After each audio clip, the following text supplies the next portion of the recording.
إن الحمد لله نحمده ونستعينه ونستغفره ونعوذ بالله من شرور أنفسنا ومن سيئات أعمالنا من يهده الله فلا مضل له ومن يضلله فلا هادي له وأشهد أن لا إله إلا الله وحده لا شريك له وأشهد أن محمدًا عبده ورسوله أما بعد فإن خير الحديث كتاب الله وخير الهدي هدي محمد صلى الله عليه وسلم وشر الأمور محدثاتها وكل محدثة بدعة وكل بدعة ضلالة وكل ضلالة في النار فأعوذ بالله السميع العليم من الشيطان الرجيم بسم الله الرحمن الرحيم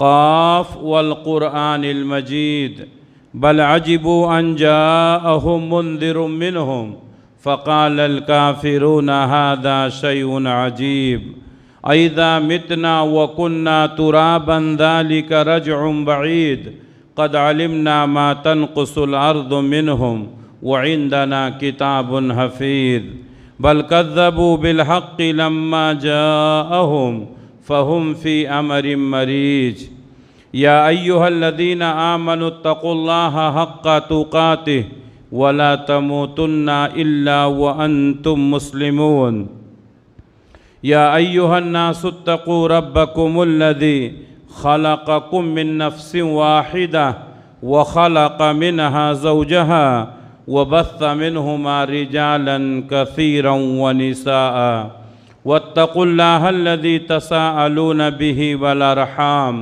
إن الله كان عليكم رقيبا يا أيها الذين آمنوا اتقوا الله وقولوا قولا سديدا يصلح لكم أعمالكم ويغفر لكم ذنوبكم ومن يطع الله ورسوله فقد فاز فوزا عظیما۔ ہر طرح کی تعریف اس اللہ رب العالمین کے لیے لائق اور زیبا جو سارے جہان کا اکیلا خالق ہے، مالک ہے، حاکم ہے، رازق ہے، جس کے ہاتھ میں پوری دنیا کی بادشاہت ہے اور جو اپنے عرش پر ہوتے ہوئے پوری کائنات کا نظام چلا رہا ہے۔ بعدہ اس کے تمام نبیوں اور رسولوں پر درود و سلام نازل ہوں، خصوصاً آخری نبی حضرت محمد مصطفیٰ صلی اللہ علیہ وسلم پر، جو آخری نبی، آخری رسول، آخری پیغمبر بنا کر اس دنیا کے لیے بھیجے گئے، جن کے بعد اب قیامت تک کوئی نبی آنے والا نہیں ہے۔ محترم حاضرین، وہ حکام جن سے بچنا ضروری ہے، اس سے پہلے 5 خطبے اس عنوان پر ہو چکے ہیں اور 14 باتیں بیان کی گئی ہیں۔ اس سلسلے کا یہ 6واں خطبہ ہے اور 15ویں بات یہ ہے کہ آدمی کو فخر و غرور سے، تکبر سے، گھمنڈ سے اپنے آپ کو بچانا چاہیے۔ آج انسان کے پاس تھوڑا سا پیسہ ہو جاتا ہے تو وہ غرور میں مبتلا ہو جاتا ہے، تھوڑا سا علم آ جاتا ہے تو وہ غرور میں مبتلا ہو جاتا ہے، عہدہ اور منصب مل جاتا ہے تو انسان غرور میں مبتلا ہو جاتا ہے۔ انسان کے لیے غرور مناسب نہیں ہے۔ تکبر، غرور یہ اللہ کو زیبا دیتا ہے۔ اللہ تعالیٰ نے سورہ جاثیہ کے اندر فرمایا لَهُ الْكِبْرِيَاءُ فِي السَّمَاوَاتِ وَالْأَرْضِ، اللہ ہی کے لیے بڑائی ہے، اللہ ہی کے لیے تکبر ہے، آسمان میں بھی اور زمین میں بھی۔ وَهُوَ الْعَزِيزُ الْحَكِيمُ، اور وہ غالب ہے، حکمت والا ہے۔ اللہ کے علاوہ کسی انسان کے لیے مناسب نہیں ہے کہ وہ تکبر کرے۔ اللہ کے علاوہ کسی انسان کے لیے یہ زیبا نہیں دیتا ہے کہ وہ فخر و غرور میں مبتلا ہو۔ پیارے نبی صلی اللہ علیہ وسلم فرماتے ہیں، حدیث قدسی ہے، اللہ تعالیٰ فرماتا یقول اللہ تعالی، اللہ تعالیٰ فرماتا ہے الکبریاء ردائی، تکبر میری چادر ہے، والعظمت ازاری، اور عظمت میرا ازار ہے۔ ردا اس کپڑے کو کہتے ہیں جو اوپر پہنا جاتا ہے، جس کو چادر کے طور پر استعمال کرتے ہیں، اور ازار اس کپڑے کو کہتے ہیں جو نیچے پہنا جاتا ہے۔ اللہ تعالیٰ نے فرمایا تکبر میری چادر ہے اور عظمت میرا ازار ہے۔ فمن نعزانی منہما، ان دونوں میں سے کوئی شخص اگر اس کو کھینچنا چاہتا ہے، یعنی میرے ازار کو یا میری ردا کو کھینچنا چاہتا ہے، تکبر اور عظمت میں مبتلا ہو جاتا ہے، پیارے نبی نے فرمایا کہ اللہ فرماتا ہے قذفتہ فی النار، میں اس کو جہنم میں ڈال دوں گا۔ اور ایک روایت میں ہے القیتہ فی النار، میں اس کو جہنم میں ڈال دوں گا۔ یہ سنن ابو داؤد کی حدیث ہے۔ میرے بھائیو، فخر، غرور، تکبر یہ انسان کو حق بات سننے سے روک دیتا ہے، حق بات قبول کرنے سے روک دیتا ہے۔ اس لیے آپ دیکھیں گے کہ جو انسان مغرور ہوتا ہے وہ کسی کی بات نہیں سنتا ہے، جو انسان مغرور ہوتا ہے وہ کسی کی بات نہیں مانتا ہے، جو انسان مغرور ہوتا ہے وہ صرف اپنی چلانا چاہتا ہے۔ فخر، غرور، تکبر یہ اللہ کے علاوہ کسی کے لیے مناسب نہیں ہے۔ اللہ تبارک و تعالیٰ نے حضرت آدم علیہ السلام کو اپنے ہاتھ سے بنایا اور تمام فرشتوں کو حکم دیا کہ آدم کو سجدہ کریں۔ تمام کے تمام فرشتوں نے سجدہ کیا، ابلیس نے سجدہ کرنے سے انکار کر دیا۔ اللہ تعالیٰ نے فرمایا وَإِذْ قُلْنَا لِلْمَلَائِكَةِ اسْجُدُوا لِآدَمَ، جب ہم نے فرشتوں سے کہا کہ آدم کو سجدہ کرو، فَسَجَدُوا، تو تمام فرشتوں نے سجدہ کیا، إِلَّا إِبْلِيسَ، مگر ابلیس نے سجدہ نہیں کیا، ابا، انکار کیا، وَاسْتَكْبَرَ، تکبر کیا، وَكَانَ مِنَ الْكَافِرِينَ، اور وہ انکار کرنے والوں میں سے تھا، کافروں میں سے تھا۔ جب انسان کے اندر غرور پیدا ہو جاتا ہے تو وہ کسی کی بات نہیں سننا چاہتا، وہ اللہ کی بات کو بھی ٹھکرا دیتا ہے۔ یہی ابلیس ہے جس نے اللہ کی بڑی عبادتیں کی تھیں، اتنا سجدے کیے تھے، اتنی عبادتیں کی تھیں کہ اللہ تبارک و تعالیٰ نے ابلیس جو جنات میں سے ہے، اللہ تعالیٰ نے اس کو پرموشن دیا اور جنات کے زمرے سے نکال کر کے ابلیس کو فرشتوں میں شامل کر دیا۔ لیکن ایک سجدہ نہ کرنے سے اللہ تبارک و تعالیٰ کے نگاہ میں گر گیا شیطان مارا ایک سجدے کے نہ کرنے سے، ہزاروں بار گر سجدے میں سر مارا تو کیا مارا، ایک سجدہ، اور وہ بھی اللہ کا نہیں، آدم کا سجدہ کرنے سے انکار کیا۔ کس چیز نے اس کو انکار کرنے پر مجبور کیا؟ فخر نے، غرور نے، تکبر نے، گھمنڈ نے، ابلیس نے انکار کر دیا۔ اللہ نے پوچھا کہ جب میں نے تجھے آدم کو سجدہ کرنے کا حکم دیا تو تو نے کیوں نہیں کیا؟ تو اس نے کیا کہا؟ میں آدم سے بہتر ہوں، تو نے مجھے آگ سے پیدا کیا، آدم کو مٹی سے پیدا کیا، اپنی غلطی پر تاویل کیا۔ متکبر شخص، غرور کرنے والا شخص دوسروں کی بات نہیں مانتا ہے اور اپنی بات اوپر رکھنے کے لیے غلط تعویلیں کرتا ہے، جیسا کہ شیطان نے کیا، ابلیس نے کیا۔ اللہ تبارک و تعالیٰ نے اس کو جنت سے نکال دیا۔ اللہ تعالیٰ نے قرآن مجید میں پرانی قوموں کا تذکرہ کیا ہے۔ اگر ان تمام آیتوں کو اکٹھا کیا جائے تو خلاصہ یہی نکلتا ہے کہ تمام قوموں نے اپنے نبیوں کا انکار کیا تکبر کی بنیاد پر۔ بنیادی سبب تکبر تھا، وہ نبی کو کمتر سمجھتے تھے اور اپنے آپ کو بڑا سمجھتے تھے۔ اللہ تبارک و تعالیٰ نے قرآن مجید میں تمام قوموں کا تذکرہ کیا ہے، البتہ کچھ باتوں کی طرف میں اشارہ کرتا ہوں۔ اللہ تبارک و تعالیٰ نے قوم عاد کا تذکرہ کرتے ہوئے فرمایا وَأَمَّا عَادٌ فَاسْتَكْبَرُوا فِي الْأَرْضِ، قوم عاد نے زمین میں تکبر کیا، بغیر الحق، ناحق طور پر، ان کو تکبر کرنے کا کوئی حق نہیں تھا۔ وَقَالُوا مَنْ أَشَدُّ مِنَّا قُوَّةً، اور کہا کہ ہم سے زیادہ طاقت والا کون ہے؟ طاقت کس نے دی ہے؟ اللہ نے دی ہے۔ جب چاہتا ہے اللہ تعالیٰ طاقت کو چھین لیتا ہے۔ قوم عاد بڑی مضبوط قوم تھی، لمبے تڑنگے، اللہ کا عذاب آیا تو یہ ایسے ہی پڑے ہوئے تھے جیسے کھجور کے درخت پڑے رہتے ہیں۔ اللہ تعالیٰ نے ان کو تباہ و برباد کر دیا۔ قوم عاد نے انکار کیا، کیوں؟ تکبر کی بنیاد۔ وَأَمَّا عَادٌ فَاسْتَكْبَرُوا، قوم عاد نے تکبر کیا۔ تمام قوموں کا تذکرہ اسی طرح اللہ تبارک و تعالیٰ نے کیا ہے کہ انہوں نے تکبر کی بنیاد پر ہی نبی کی باتوں کو قبول نہیں کیا۔ اسی طرح اللہ تبارک و تعالیٰ نے سورہ عنکبوت کے اندر فرمایا وَقَارُونَ وَفِرْعَوْنَ وَحَامَانَ، قارون، فرعون، حامان ایک ہی زمانے کے ہیں۔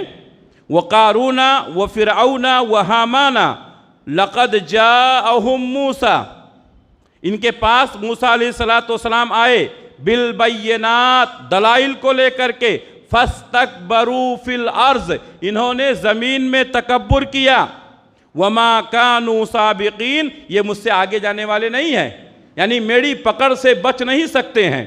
اللہ تعالیٰ نے پہلے قارون کا تذکرہ کیا، کیوں؟ اس لیے کہ قارون کے پاس خزانہ تھا، قارون کے پاس دولت تھی، قارون کے پاس مال تھا۔ قارون کا خزانہ، قارون کا مال، قارون کی دولت مشہور ہے۔ جب کسی کے پاس بہت زیادہ مال ہو جاتا ہے تو اس کو مثال دی جاتی ہے، کیا قارون کا خزانہ مل گیا ہے؟ قارون کو اللہ تبارک و تعالیٰ نے نوازا تھا۔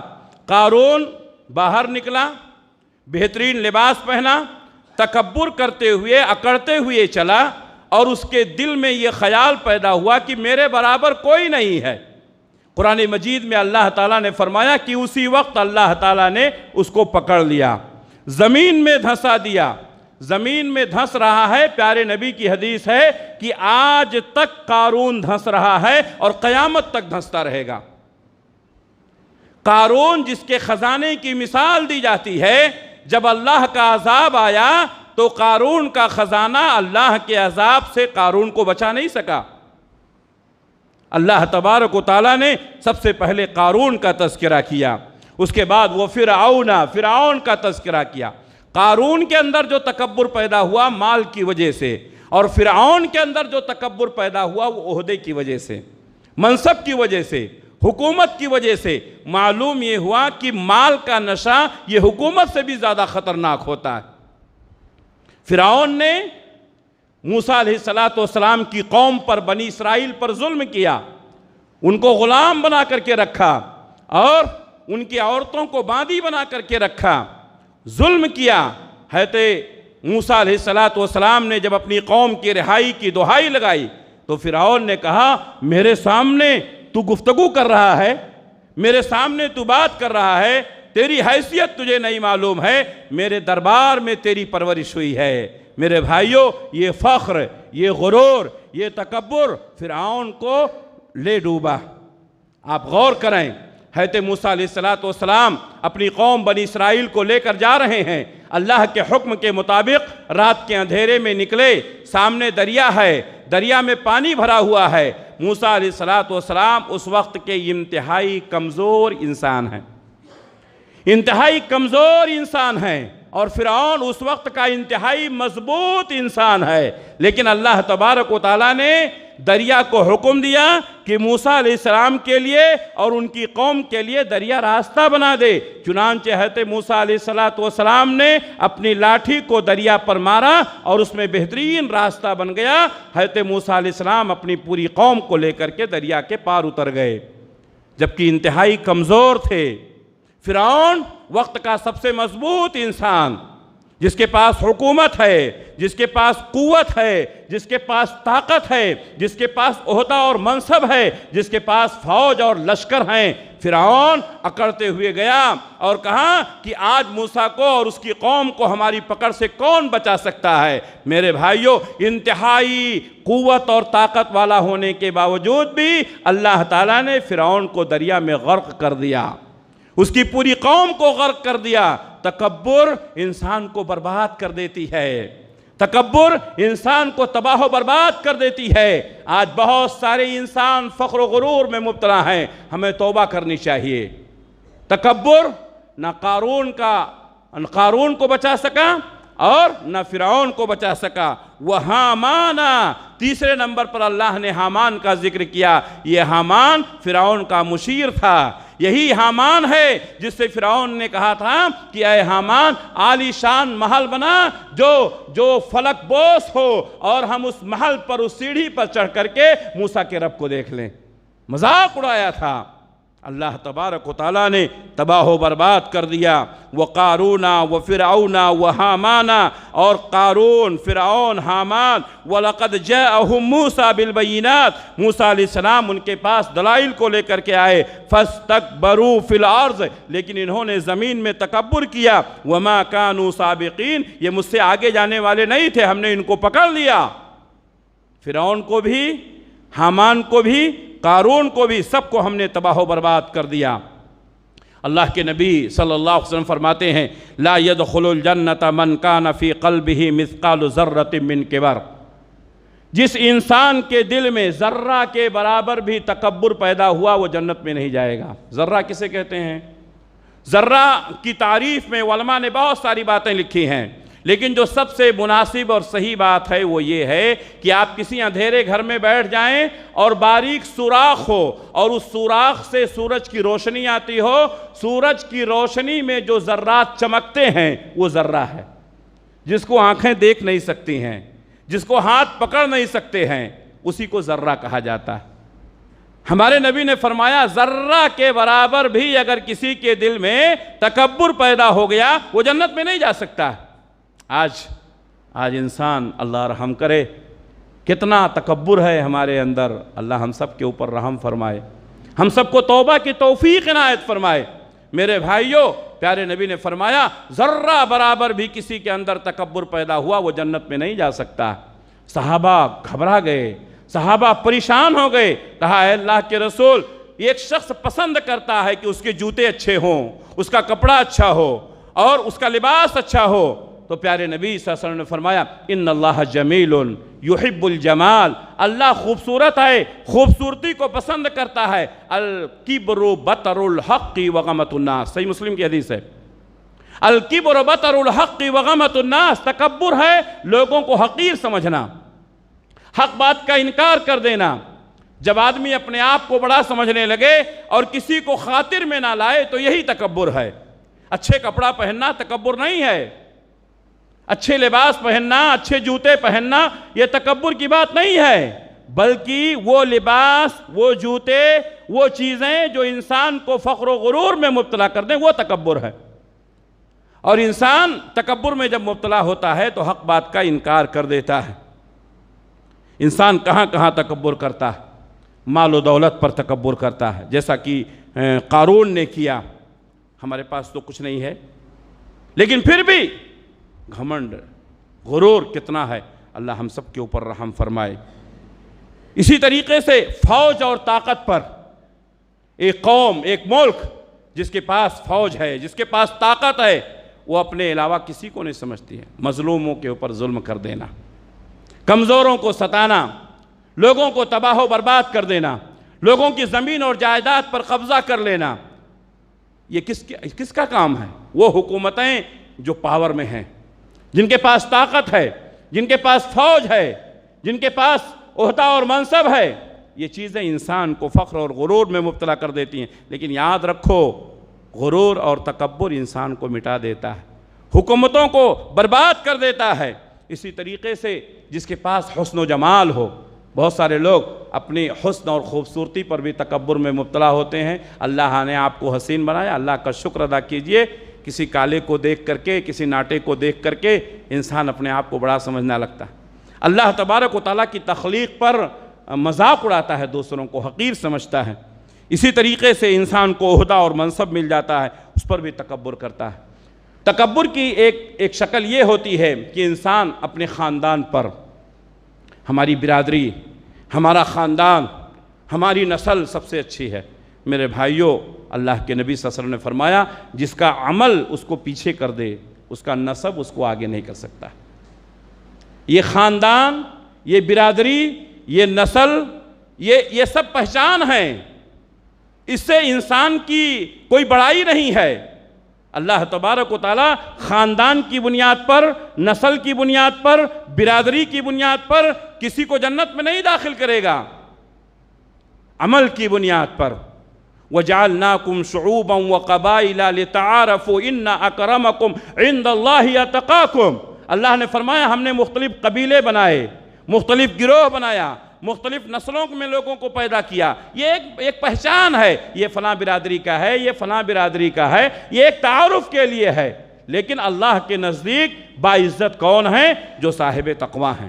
اگر آپ کا عمل اچھا نہیں ہے، آپ کا خاندان کتنا بھی اچھا ہو، آپ کو جنت میں نہیں لے جا سکتا ہے۔ اسی طریقے سے ہم کو چاہیے کہ ہم اپنے آپ کو تکبر سے بچائیں۔ اسی طریقے سے 16ویں چیز جو انسان کو جس سے بچنا چاہیے وہ ہے ظلم۔ آج انسان کو طاقت ہو گئی تو لوگوں کے اوپر ظلم کرتا ہے، آج انسان کو عہدہ مل گیا تو لوگوں کے اوپر ظلم کرتا ہے۔ ظلم بہت تیزی کے ساتھ بڑھ رہا ہے۔ ہمارے پاس ذرا بھی طاقت ہوئی، شوہر کے پاس طاقت ہے تو بیوی کے اوپر ظلم کرتا ہے، بیوی ذرا پاور میں آئی تو شوہر کے اوپر ظلم کرتی، ایک خاندان دوسرے خاندان کے اوپر ظلم کرتا ہے، ایک ملک دوسرے ملک کے اوپر ظلم کرتا ہے۔ یہ سمجھتا ہے، ظالم سمجھتا ہے کہ یہ ہمارا حق ہے۔ ظالم کو کبھی کامیابی نہیں ملے گی، ظالم کبھی کامیاب نہیں ہوگا۔ اللہ تعالیٰ نے فرمایا مَا لِلظَّالِمِينَ مِنْ حَمِيمٍ وَلَا شَفِيٌّ يُطَاعُ۔ ظالموں کے لیے کوئی مددگار نہیں ہے، اس کا کوئی دوست نہیں ہوگا، اور نہ کوئی اس کی طرف سے سفارش کرنے والا ہوگا جس کی سفارش کو قبول کیا جائے۔ یعنی ظالم کا انجام قیامت کے دن بہت برا ہوگا۔ وَمَا لِلظَّالِمِينَ مِن نَصِيرٍ، اور اللہ تعالیٰ نے فرمایا ظالموں کا کوئی مددگار نہیں ہوگا۔ دنیا میں بھی ظالم کا انجام برا ہے اور آخرت میں بھی اس کا انجام برا ہوگا۔ پیارے نبی صلی اللہ علیہ وسلم نے فرمایا اتقوا الظلم فإن الظلم ظلمات یوم القیامہ۔ لوگو ظلم کرنے سے اپنے آپ کو بچاؤ، اس لیے کہ ظلم قیامت کے دن اندھیرے کا سبب ہوگا۔ انسان جس قدر ظالم ہوگا اس کے سامنے اسی قدر اندھیرا ہوگا۔ آج انسان کیسا ایک دوسرے کے اوپر ظلم کرتا ہے، کیسا ایک دوسرے کے اوپر ظلم کرتا ہے۔ اللہ کے نبی صلی اللہ علیہ وسلم فرماتے ہیں تمہیں قیامت کے دن حق والے کا حق ضرور ادا کرنا ہوگا۔ پیارے نبی نے فرمایا ایک سینگ والی بکری نے اگر بغیر سینگ والی بکری کو مارا ہے، قیامت کے دن اللہ تبارک و تعالیٰ وہ بے سینگ والی بکری کو سینگ عطا کرے گا اور وہ اس بکری سے بدلہ لے گی، پھر اللہ تبارک و تعالیٰ دونوں کو ختم کر دے گا۔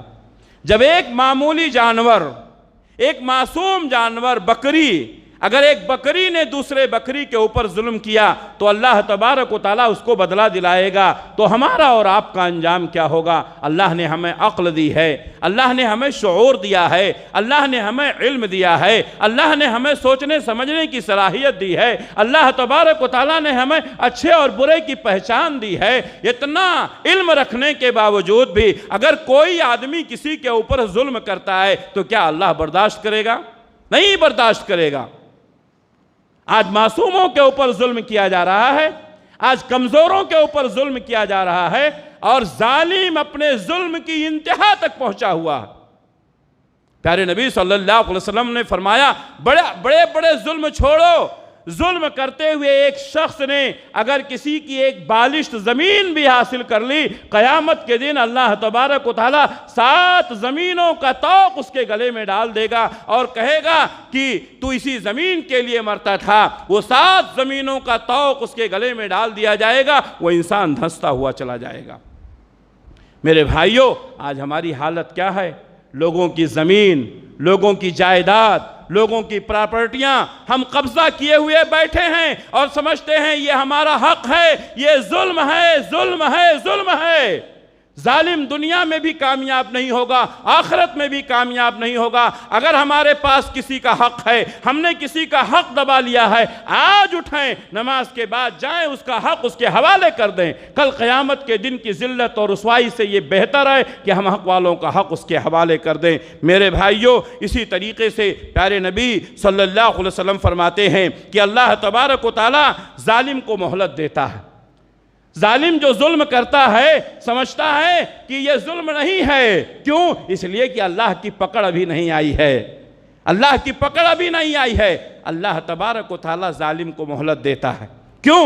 توبہ کر لے، اصلاح کر لے، ایک بار، دو بار، چار بار، بار بار اللہ مہلت دیتا ہے، لیکن ظالم اپنے ظلم سے توبہ نہیں کرتا ہے، پھر اللہ تبارک و تعالیٰ اس ظالم کو پکڑ لیتا ہے، اور جب اللہ کی پکڑ آتی ہے تو ظالم کی اکڑ ختم ہو جاتی ہے۔ اِنَّ بَطْشَ رَبِّكَ لَشَدِيدٌ، تمہارے پروردگار کی پکڑ بڑی سخت ہے، چاہے وہ حکومت ہو، چاہے وہ برادری ہو، چاہے وہ انسان ہو، جس نے بھی ظلم کیا ہے، ظلم یہ انسان کو تباہ و برباد کر دیتا ہے۔ میرے بھائیو، اہل حدیث کا عقیدہ ہے، ظالم کوئی بھی ہو، ظالم چاہے وہ مسلمان ہو، چاہے وہ کافر ہو، چاہے وہ عالم ہو، چاہے وہ جاہل ہو، کوئی بھی ہو، ظالم ظلم کرتا ہے، یہ اللہ کو پسند نہیں ہے۔ مظلوم وہ کوئی بھی ہو، مسلمان ہو، کافر ہو، مرد ہو، عورت ہو، بیوی ہو، بچے ہوں، کوئی بھی ہو، مظلوم کی مدد اللہ ضرور کرتا ہے۔ اب آپ یہ بات بھول جائیں کہ کوئی آدمی اگر کسی کے اوپر ظلم کر رہا ہے اور وہ مسلمان ہے اور مظلوم جو ہے وہ کافر ہے تو اللہ اس کی مدد نہیں کرے گا، یہ بات اپنے ذہن سے نکال دیں۔ اللہ تبارک و تعالیٰ مظلوم کی مدد ضرور کرے گا، وہ کسی بھی دھرم کا ہو۔ اللہ تعالیٰ ظالم کو ضرور پکڑے گا، وہ کسی بھی دھرم کا ہو۔ اللہ کا وصول ہے، وہ ظالم کو پکڑتا ہے، مظلوم کی مدد کرتا ہے۔ فوری طور پر ہو سکتا ہے کہ ظالم اپنی طاقت کے نشے میں چور ہو، لیکن ایک دن آئے گا کہ اللہ تبارک و تعالیٰ کی پکڑ ضرور آئے گی اور ظالم کو اس کو کیفر کردار تک ضرور پہنچایا جائے گا۔ حضرت معاذ بن جبل رضی اللہ تعالیٰ عنہ کو اللہ کے نبی صلی اللہ علیہ وسلم نے یمن بھیجا، اور یمن بھیجنے کے بعد ان سے کہا کہ لوگوں کو توحید کی طرف بلانا، کہ اللہ ایک ہے۔ جب اس بات کو مان لیں تو ان کو بتانا کہ ہمیں اللہ کا رسول ہوں۔ جب اس بات کو تسلیم کر لیں تو ان کو بتانا کہ دن اور رات میں 5 وقت کی نماز فرض ہے۔ جب اس کو بھی قبول کر لیں تو ان کو بتانا کہ اللہ تعالیٰ نے ان کے مال میں زکوٰۃ فرض کیا ہے۔ اگر وہ صاحب نصاب ہیں تو 2.5% سالانہ ان کے مال میں سے زکوٰۃ لیا جائے گا۔ ہمارے نبی صلی اللہ علیہ وسلم نے فرمایا جب وہ اس کو بھی قبول کر لیں اور زکوٰۃ دینا شروع کر دیں تو حضرت معاذ بن جبل سے کہا ان کے اچھے مال نہیں لینا، جو بھی مال ہے برابر کا ہونا چاہیے، سب میں سے مکس ہونا چاہیے، اچھے مال کو لے لینا یہ صحیح نہیں ہے۔ اسی موقع پر پیارے نبی نے فرمایا تھا اتقی دعوت المظلوم فإن ليس بينه وبين الله حجاب، مظلوم کی بد دعا سے بچو، اس لیے کہ اللہ کے درمیان اور اس کی آہ کے درمیان کوئی رکاوٹ نہیں ہوتی ہے۔ مظلوم کی آہ ظالم کی زندگی تباہ کر دیتی ہے۔ جب ایک مظلوم روتا ہے تو ظالم کے حویلیوں میں دراڑیں پڑ جاتی ہیں۔ جب ایک مظلوم کی آہ نکلتی ہے تو ظالم حکمراں ختم ہو جاتے ہیں۔ جب ایک مظلوم کی آہ نکلتی ہے تو اللہ تبارک و تعالیٰ ظالموں کی زندگی اجیرن کر دیتا ہے۔ میرے بھائیوں، ظلم یہ اللہ کو پسند نہیں ہے۔ اللہ نہ کسی کے اوپر ظلم کرتا ہے اور نہ ہی اللہ تبارک و تعالیٰ کسی ظالم کی مدد کرتا ہے۔ اللہ خود نہیں کسی کے اوپر ظلم کرتا ہے اور اللہ تبارک و تعالیٰ ظلم کرنے والوں کو پسند بھی نہیں کرتا۔ ہمارے نبی صلی اللہ علیہ وسلم نے فرمایا انصر اخاک ظالما او مظلوما، اپنے بھائی کی مدد کرو ظالم ہو یا مظلوم۔ صحابہ نے کہا کہ پیارے نبی ہم ظالم کی مدد کیسے کریں، مظلوم کی مدد تو کریں گے، ظالم کی مدد کیسے کریں؟ تو ہمارے نبی نے فرمایا اس کے ہاتھ کو ظلم کرنے سے روک لو، پکڑ لو، ظلم مت کرنے دو، یہی اس کی مدد ہے۔ میرے بھائیوں، آج جہاں بھی ظلم ہو رہا ہے ہماری ہمدردیاں ان کے ساتھ ہیں۔ ہم مدد نہیں کر سکتے ہیں، ہم دعائیں تو کر سکتے ہیں۔ اپنے مظلوم بھائیوں کے لیے دعائیں کیجئے۔ وہ معصوم لوگ جن کو ستایا جا رہا ہے، جن کے اوپر ظلم کیا جا رہا ہے، کوئی بھی ہو، اگر کسی کے اوپر ظلم ہو رہا ہے ہماری ہمدردیاں اس کے ساتھ میں ہیں، ہماری دعائیں اس کے ساتھ میں ہیں۔ اللہ سے دعا ہے کہ اللہ تبارک و تعالیٰ ان مظلومین کی مدد فرمائے، اور جو بھی ظلم کر رہا ہے وہ کوئی بھی ہو، ہماری یہ دعا ہے کہ اللہ تبارک و تعالیٰ ظالموں کو تباہ و برباد کر دے۔ اس لیے کہ ہم نہ ظلم کے قائل ہیں اور نہ ہی مظلومیت کے قائل ہیں۔ پیارے نبی صلی اللہ علیہ وسلم جو دعا کرتے تھے، آپ صلی اللہ علیہ وسلم دعا کرتے تھے کہ اے اللہ مجھے ظالم بننے سے بھی حفاظت فرما اور مظلوم بننے سے حفاظت فرما۔ ظالم اور ظلم یہ اللہ کو پسند نہیں ہے۔ اسی طریقے سے 17ویں چیز جس سے ہم کو اپنے آپ کو بچانا ہے، حسد۔ حسد، ہمارا کوئی بھائی ترقی کر رہا ہے، ہمارا کوئی بھائی آگے بڑھ رہا ہے، ہمیں خوش ہونا چاہیے، ہمارا بھائی ترقی کر رہا ہے نا، لیکن نہیں، انسان حسد میں ڈوبا جا رہا ہے، حسد میں مرا جا رہا ہے۔ اللہ تبارک و تعالیٰ نے قرآن مجید میں بار بار حسد کی مذمت فرمائی ہے۔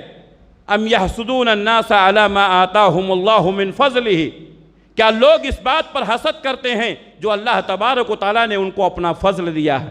کسی کو اللہ نے نوازا ہے، کسی کو مال دیا ہے، الحمدللہ اللہ کا شکر ہے۔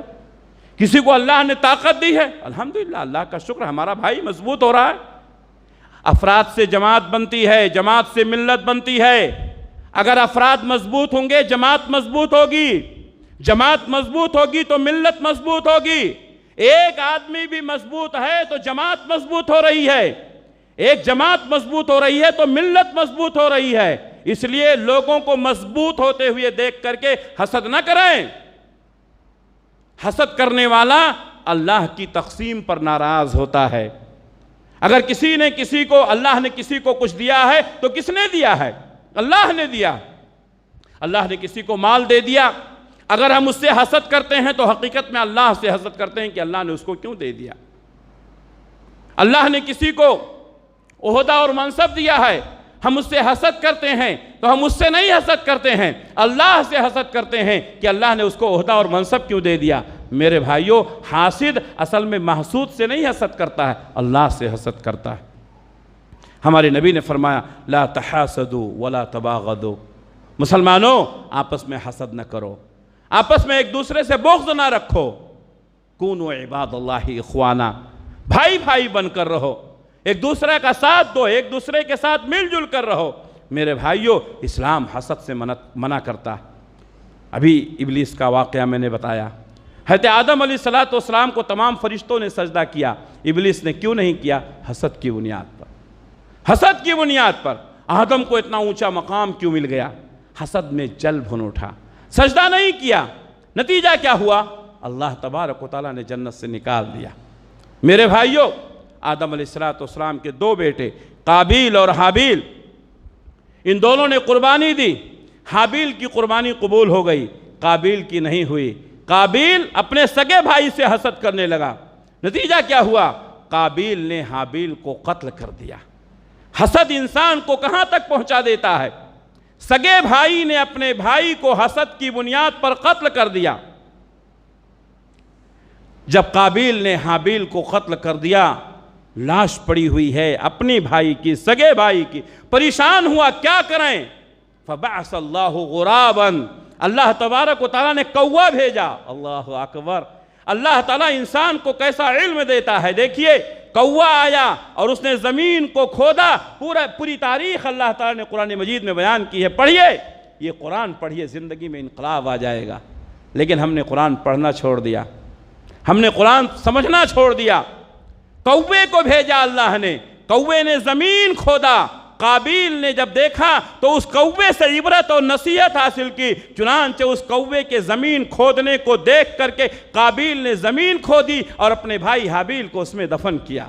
یہ قبر کی ابتدا ہے، یہ قبر کی ابتدا ہے، ہم نے کوے سے سیکھی ہے۔ میرے بھائیوں، حسد کی بنیاد پر قابیل نے حابیل کو قتل کر دیا۔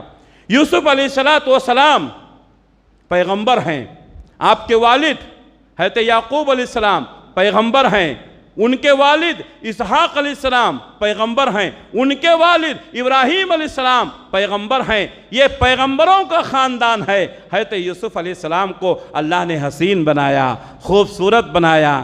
اللہ تبارک و تعالیٰ نے حضرت یوسف علیہ السلام کے حسن کا تذکرہ کیا ہے۔ حضرت یعقوب علیہ السلام اپنے بیٹے سے بڑی محبت کرتے تھے۔ کیوں؟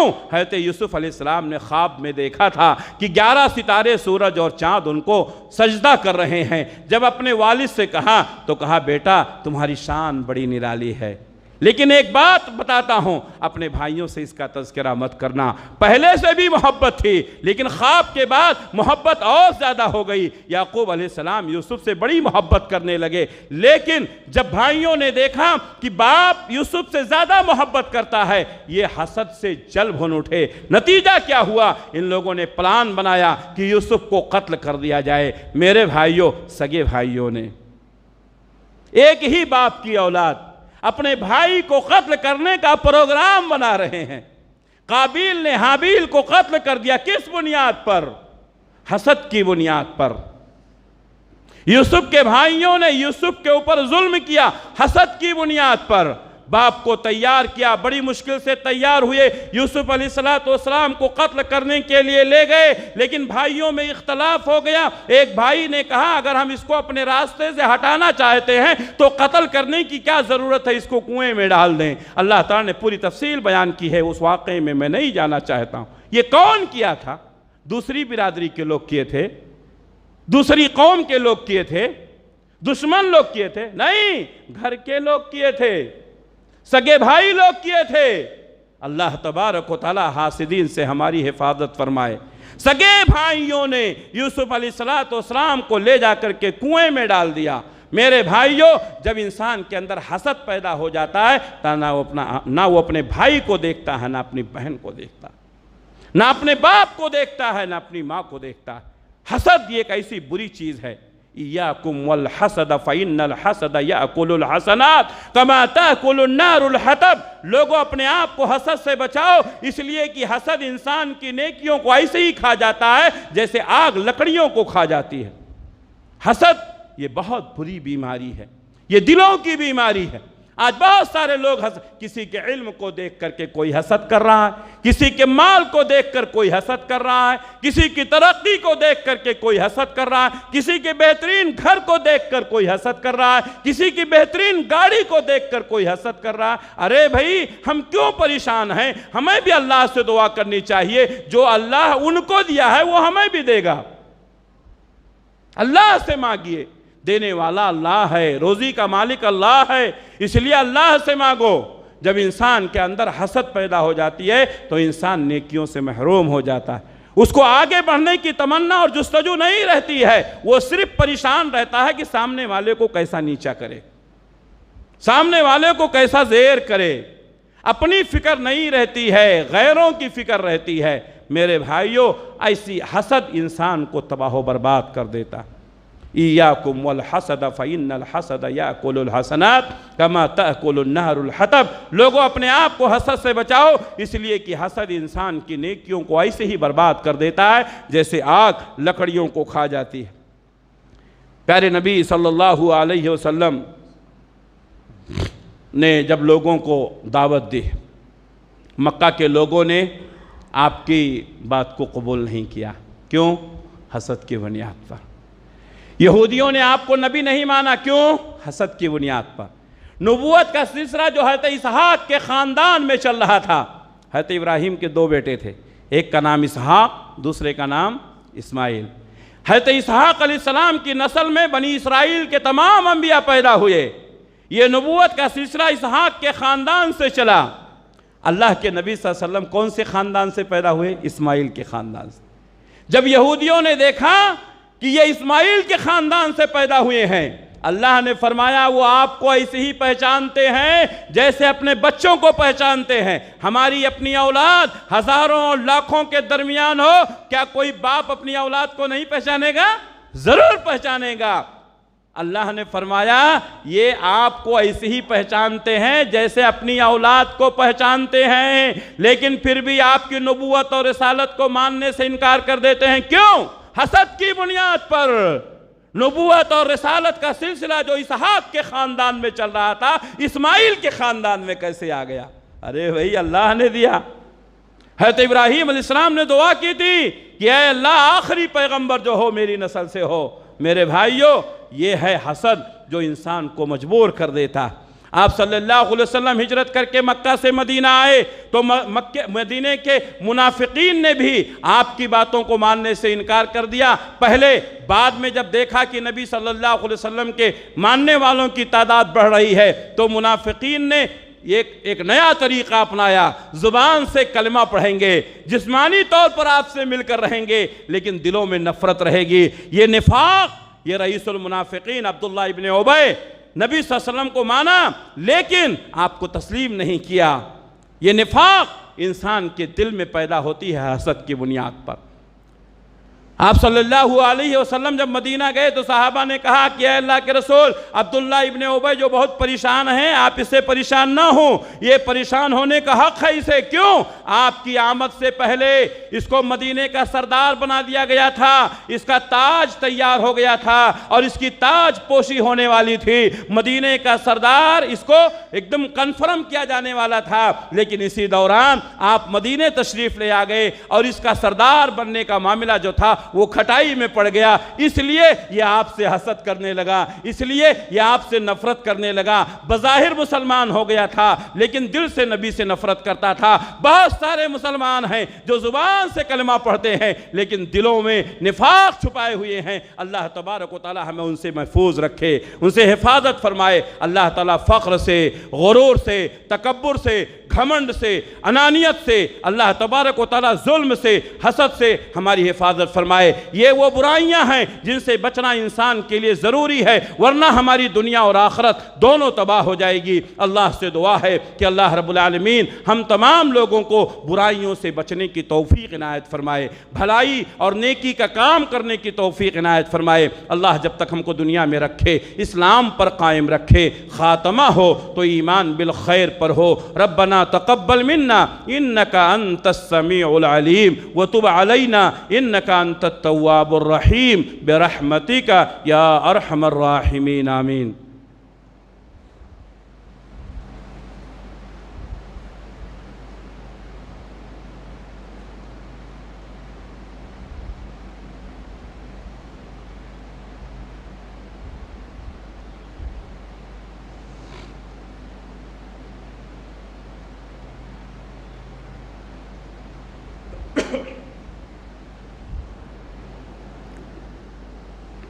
الحمد لله نحمده ونستعينه ونستغفره ونعوذ بالله من شرور أنفسنا ومن سيئات أعمالنا، من يهده الله فلا مضل له ومن يضلله فلا هادي له، وأشهد أن لا إله إلا الله وحده لا شريك له، وأشهد أن محمدًا عبده ورسوله، أما بعد فإن خير الحديث كتاب الله وخير الهدي هدي محمد صلى الله عليه وسلم، وشر الأمور محدثاتها وكل محدثة بدعة وكل بدعة ضلالة وكل ضلالة في النار۔ فأعوذ بالله السميع العليم من الشيطان الرجيم، بسم الله الرحمن الرحيم۔ إن الله وملائكته يصلون على النبي يا أيها الذين آمنوا صلوا عليه وسلموا تسليما۔ اللهم صل على محمد وعلى آل محمد كما صليت على إبراهيم وعلى آل إبراهيم إنك حميد مجيد۔ اللهم بارك على محمد وعلى آل محمد كما باركت على إبراهيم وعلى آل إبراهيم إنك حميد مجيد۔ اللهم انصر من نصر دين محمد صلى الله عليه وسلم واجعلنا منهم، وخذل من خذل دين محمد صلى الله عليه وسلم ولا تجعلنا منهم۔ عباد الله رحمكم الله، إن الله يأمر بالعدل والإحسان وإيتاء ذي القربى وينهى عن الفحشاء والمنكر والبغي يعظكم لعلكم تذكرون۔ اذكروا الله يذكركم ودعوه يستجب لكم ولذكر الله أكبر، وأقيموا الصلاة۔